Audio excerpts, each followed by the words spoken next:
Chapter 15. The Unseen Frontline. Captain Ivan had barely reached the command deck when the ship began to shake. The sudden jolt sent him grabbing for a nearby rail to steady himself. Looking at the monitor, he saw explosion after explosion ripping through the darkness of space. The Drakvian ships were hitting the mines placed by the Venus, a spectacular display of destruction lighting up the void. These ships were the reinforcements that had unfortunately fallen into their trap. Captain Yosef stood at the helm, his face a mask of concentration. Seeing Ivan enter, he quickly motioned him over. "Ivan, looks like we've sprung the trap just in time." Ivan nodded, eyes fixed on the chaotic display on the screen. "It's working better than we could have hoped." "How many ships have been hit?" "At least a dozen so far," Yosef replied, his voice steady despite the shaking. "And more are coming into range. The mines are doing their job." Ivan's expression hardened. "We've got to finish this quickly then." Yosef nodded, his expression determined. "Agreed. We'll clean up the rest and we will live." As the last of the Drakvian ships were dispatched, the Venus entered hyperspace, bound for Zeta Trianguli. 4. Ivan and Yosef exchanged a look of mutual respect and determination, knowing that while this battle was won, the war was far from over. Meanwhile, from the home planet of the Drakvians, a diplomatic ship was making its way to hyperspace. Their destination was the Hyan system. This solar system was the home system of the Korans. As the diplomatic ship traversed the vast expanse of hyperspace, Varuk and Goru, two high-ranking officials of the Drakvian Empire, found themselves in a private chamber on board. The hum of the ship's engines provided a backdrop to their conversation as they discussed the delicate mission ahead. Varuk, a seasoned diplomat with the reputation for shrewd negotiation, leaned forward, his gaze fixed on Goru. "This mission to the Hyan system is crucial, Goru. The Korans hold significant sway in the region, and we need their support if we want to have any chance to win against the humans." Goru, a military strategist known for his unwavering loyalty to the Empire, nodded in agreement. "Indeed, Varuk, the Korans may prove to be valuable allies in our ongoing conflicts with the Terranians and other neighboring factions, but we must tread carefully. They are a proud and independent race, and they will not take kindly to any attempts at coercion." Varuk stroked his chin thoughtfully, considering Goru's words. "You're right, of course. We must approach them with respect and humility, offering them incentives that align with their own interests, technological advancements, and perhaps even access to our military resources." Goru nodded in approval. "Agreed. And we must also be prepared for any potential obstacles. The Hyan system is known for its treacherous asteroid fields and unpredictable gravitational anomalies. Our navigational systems will need to be calibrated accordingly." Goru clasped Varuk's forearm in a gesture of solidarity. "Together, we will ensure that we will be successful." With their plans laid out and their resolve firm, Varuk and Goru turned their attention back to the task at hand, ready to face whatever challenges awaited them in the Hyan system. 2 days later in the Zorgan system, the diplomatic ship made its descent through the atmosphere of the planet Zor. The ship was descending slowly until it touched the ground. The door opens and 10 individuals come out. There were 6 males and 4 females. Waiting for them were 4 individuals, Biwar, featuring large compound eyes that provide them with keen vision across a broad spectrum of light. Antennae protrude from their heads, twitching and swaying as they sense the subtlest changes in their environment. Their mouths are equipped with mandibles capable of crushing even the toughest of materials, used both for feeding and communication through complex pheromone signals. These individuals were Ambassador Zamer, flanked by 3 guards. The Korans are a species of insectoid beings known for their remarkable hive mentality and rapid adaptability. Standing tall on 6 segmented legs, their exoskeletons gleam with an iridescent sheen, reflecting the colors of the spectrum in mesmerizing patterns. Their bodies are elongated, with multiple pairs of jointed limbs that allow for swift and agile movement. The Korans' hive mentality is central to their society, with each individual playing a specialized role within the collective. From workers and warriors to engineers and diplomats, every Koran contributes to the greater good of the hive. This collective consciousness allows them to communicate and coordinate seamlessly, making them formidable allies or adversaries depending on the circumstances. Varrock steps forward and speaks in a friendly voice. "Greetings, honored representatives of the Korans," Varrock said, his voice echo. "I am Varrock, ambassador of the Drakvian Empire. It is an honor to meet you." The Koran delegation came closer, their insectoid forms moving with a graceful fluidity. At the forefront was Zamer, their appointed leader, his antennae twitching with curiosity as he surveyed his surroundings. "Greetings, Ambassador Varrock," Zamer replied, his voice buzzing with a faint hum. "We appreciate that you came all the way here. We extend our sincerest gratitude for this opportunity to engage in diplomatic discourse." Varrock nodded respectfully. "The pleasure is ours, Zamer. We have much to discuss, and I believe our two species have the potential for a mutually beneficial relationship." Zamer inclined his head in agreement. "Indeed, Ambassador Varrock." Arak smiled, impressed by Zamer's diplomatic demeanor. "I believe we share similar goals, Guru. The Drakvian Empire values strength and unity, but we also recognize the importance of diplomacy and collaboration in achieving our objectives." "Agreed, Ambassador Varrock," Zamer replied. "The Korans possess a wealth of knowledge and resources that we are eager to share with our allies. Likewise, we are keen to learn from the wisdom and expertise of the Drakvian Empire.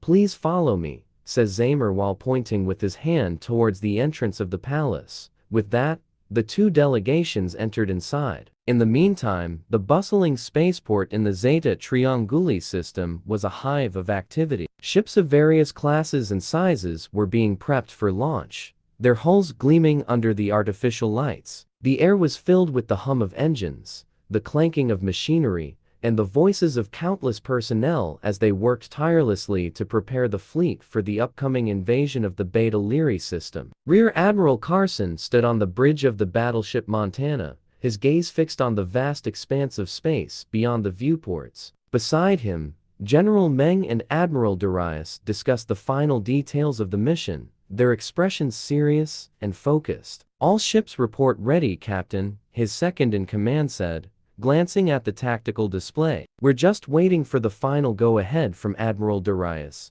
Admiral Darius stepped forward, his presence commanding respect. "Gentlemen, the time has come. Our scouts have confirmed that the Drakvian reinforcements are still mobilizing. We need to strike now while we have the element of surprise. Remember," Darius continued, his voice firm, "our primary objective is to secure the Beta Lyrae system. Disable their defenses. Take control of the strategic points." As the Admiral left the bridge to address the fleet, Rear Admiral Carson sat on the command chair waiting for the signal. A voice came over the intercom, announcing the Admiral's speech to the entire fleet. "Attention, all ships. This is Admiral Darius. Today, we embark on a mission of critical importance. The Beta Lyrae system is a key stronghold for the Drakvians, and its capture will deal a significant blow to their war efforts. Our victory here will pave the way for future successes. Stay sharp,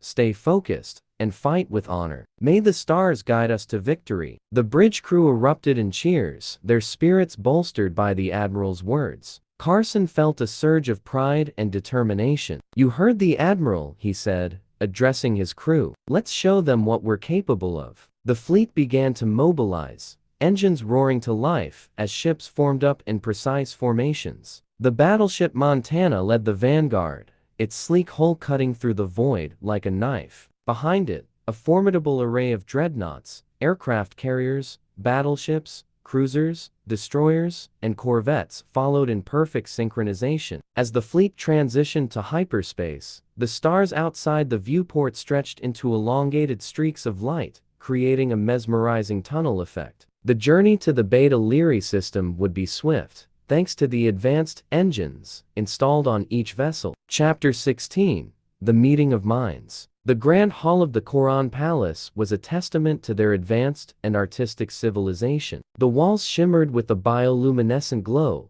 casting an ethereal light over the intricate carvings that depicted the history and achievements of the Korans. The high ceilings arched gracefully, supported by pillars that seemed to pulse with life, a testament to their bioengineering prowess. As Varrock and Goru walked through the entrance, they couldn't help but feel a sense of awe and respect for their hosts. The air was filled with the faint, sweet fragrance, a subtle reminder of the Corran's ability to manipulate their environment to create a harmonious and pleasant atmosphere. Zamer led the Drakvian delegation through the hall, his antennae twitching in a rhythm that seemed almost ceremonial. Flanked by his guards, he exuded an air of calm authority. "We are honored to welcome you to our home," Zamer said, his voice resonating with the hum of the palace. "The Corrans believe in mutual respect and cooperation, and we hope this meeting will pave the way for a prosperous alliance." Varrock inclined his head respectfully. "We are equally honored, Zamer. The Drakvian Empire values the strength and wisdom of the Corran people. We believe that together, we can achieve great things." They reached a large, oval table made of a translucent material that seemed to glow from within. The Corran delegates took their seats, their movements fluid and synchronized, a testament to their hive mentality. Varrock and Goru followed suit, their expressions composed and focused. Zamer began the proceedings. "As you know, the Hyan system holds significant strategic importance. Our people have thrived here, and we have developed technologies and resources that could be of great benefit to the Drakvian Empire. In return, we seek your expertise in military strategy and your advanced weaponry." Varrock nodded thoughtfully. "The Drakvian Empire is prepared to offer our full support in these areas. We have faced many challenges in our conflict with the Terranians, and our experience has honed our strategic capabilities. Additionally, we can provide you with access to our latest technological advancements in weaponry and defense systems." Goru leaned forward, his eyes meeting those of the Corran warriors present. "Our military resources are vast, and we are willing to share them with our allies. However, we must ensure that our collaboration is built on trust and mutual benefit. The Drakvian Empire does not seek to dominate, but to cooperate as equals." A murmur of agreement rippled through the Corran delegation. Zamer's mandibles clicked softly, a sign of contemplation. "Your words are wise, Goru. Trust is indeed the foundation of any successful alliance." Goru, knowing that the Corran knows nothing about humans, intervenes. "Zamer, what we need at this moment is ships and soldiers. The humans enters our territory more and more, and we must stop them." "That's right," Varrock replied. "We lost many ships fighting them, and we need time to replace the lost ships," says Varrock in a solemn voice. "If we are to give you ships, my people must earn something from it," replied Zamer. In the meantime, the journey to the Beta Lyrae system was swift, the hyperspace engines of the fleet propelling them through the stars with unprecedented speed. On the bridge of the battleship Montana, Rear Admiral Carson monitored the status displays, his eyes scanning the data feeds for any signs of trouble. Beside him, his trusted officers and crew prepared for the imminent conflict. The Montana led the vanguard of the Terranian fleet, a formidable array of dreadnoughts, aircraft carriers, battleships, cruisers, destroyers, and corvettes following in perfect synchronization. Each vessel was equipped with the latest in Terranian military technology,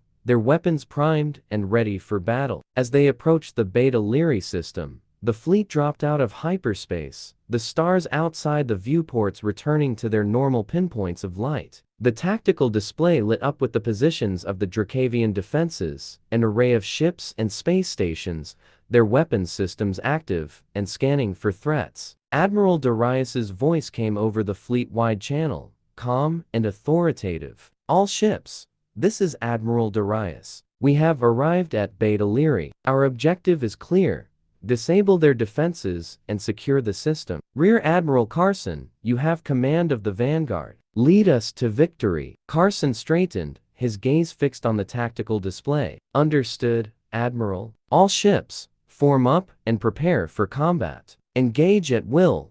The Montana surged forward, its engines roaring as it led the charge. Behind it, the fleet followed, their formations tight and disciplined. The Drakvian defenses opened fire, a barrage of energy beams and missiles streaking towards the Terranian ships. "Shields up," Carson ordered. Return fire. The Montana's advanced shielding systems absorbed the initial impact, the energy dispersing harmlessly across the ship's surface. The battleship's heavy cannons roared to life, sending a salvo of plasma bolts and railgun projectiles towards the Drakvian ships. Explosions rippled through the enemy formations as the Terranian firepower found its marks. Focus on their command ships, Carson instructed. Take out their leaders and the rest will fall into disarray. The Montana's targeting systems locked onto a Drakvian dreadnought, its massive silhouette dominating the tactical display. Carson watched as the ship's railguns charged, their magnetic fields building to launch projectiles at near-light speeds.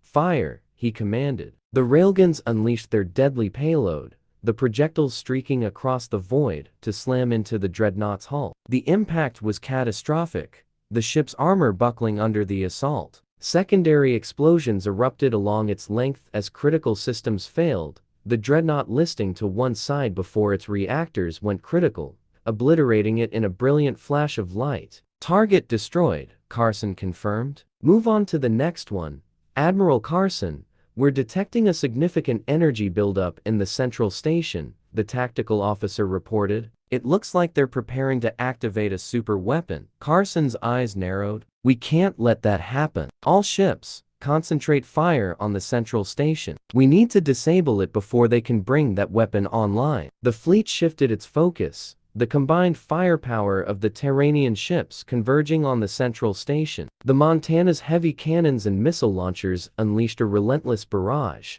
the station's shields flickering and failing under the sustained assault. Status on the station? Carson demanded. Shields are down, but they're still powering up the weapon, the tactical officer replied. We need to hit their power core. Carson nodded. All ships, target the station's power core. Give it everything you've got. The Montana's targeting systems locked onto the station's core, its cannons and railguns cycling for maximum firepower. The battleship unleashed a final, devastating salvo, the projectiles and plasma bolts punching through the station's armor to strike the core. The resulting explosion was immense, the station tearing itself apart in a chain reaction of energy discharges. The shockwave rippled through the battlefield, scattering debris and disrupting the remaining Drakvian ships. Central Station is neutralized, the tactical officer confirmed. The remaining Drakvian ships are retreating. Carson allowed himself a brief moment of satisfaction. Well done, everyone. Secure the area and prepare for any counterattacks. We need to hold this position until reinforcements arrive. As the fleet began to regroup and assess the aftermath of the battle, Carson turned his gaze to the stars beyond the viewports. The capture of the Beta Lyrae system was a significant victory. Now, all that is left is for the ground troops to land on the planets. If you liked this video, please give it a like and share. Thank you.